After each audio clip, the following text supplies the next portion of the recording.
তিতাসে জামায়াতে ইসলামীর নির্বাচনী কর্মী সমাবেশ অনুষ্ঠিত।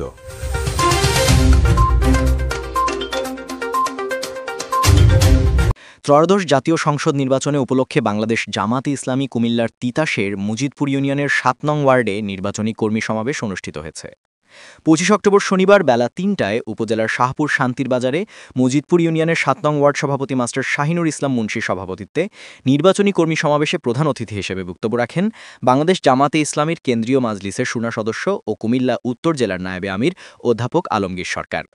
বিশেষ অতিথি হিসেবে বক্তব্য রাখেন তিতাস উপজেলা জামাতে ইসলামীর আমির ইঞ্জিনিয়ার শামীম সরকার বিজ্ঞ দাউদকান্দি উপজেলা জামাতে ইসলামী কর্মপরিষদ সদস্য মোহাম্মদ মোখলেসুর রহমান, তিতাস উপজেলা ব্যবসায়িক ফোরামের সভাপতি মোহাম্মদ শবীর হোসেন, তিতাস উপজেলা জামাতে ইসলামী শুরা সদস্য হাজী সিদ্দিকুর রহমান, মজিদপুর ইউনিয়ন জামাতে ইসলামের সভাপতি আব্দুর রহমান রিপন, মজিদপুর ইউনিয়ন ওলামা পরিষদের সভাপতি মাওলা রেজাউল করিম, মজিদপুর ইউনিয়ন জামাতে ইসলামের সেক্রেটারি মোহাম্মদ আলী খান রজ্জব, সিনিয়র সহসভাপতি ডাক্তার কামরুজ্জামান, ৭ নং ওয়ার্ড জামাতে ইসলামের সেক্রেটারি জুয়েল আহমেদ ও প্রচার সম্পাদক মোহাম্মদ কাউসার সরকারের সঞ্চালনায় আলো বক্তব্য রাখেন ৪ নং ওয়ার্ড সভাপতি আবু হানিফ মেম্বার, ৯ নং ওয়ার্ড সভাপতি শামির খান মেম্বার নাসিরউদ্দিন মোল্লা।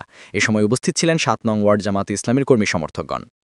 সামনে যে নির্বাচন, সেই নির্বাচনে আমাদের পক্ষে থাকবেন, দাঁড়িপাল্লার পক্ষে থাকবেন, ইসলামের পক্ষে থাকবেন। একবার জামাত ইসলামকে দেখার জন্য বিশেষভাবে অনুরোধ করছি। অনেক দল দেখেছেন, আওয়ামী লীগ দেখেছেন, বিএনপি দেখেছেন, তারা বারবার এই দুর্নীতিতে বিশ্বের চ্যাম্পিয়ন হয়েছে। আমাদেরকে একবার দেখুন আমরা কি করতে পারি।